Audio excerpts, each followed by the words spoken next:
In this video, I'm going to show you how to set up auto accept on Cash App.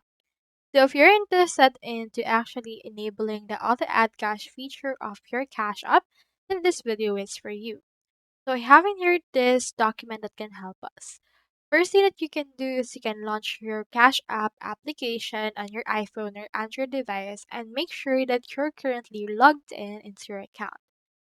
Now, once you have successfully logged in, you can tap on the profile icon. It can be on the top right corner. You can type or tap on your profile picture or initials. Then from in there, just go to your privacy and security and tap it. And then find the incoming request or who can send you money.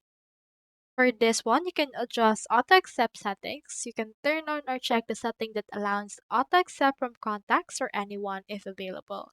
However, some users may also seem to have an option like automatically accept payments. You can enable that.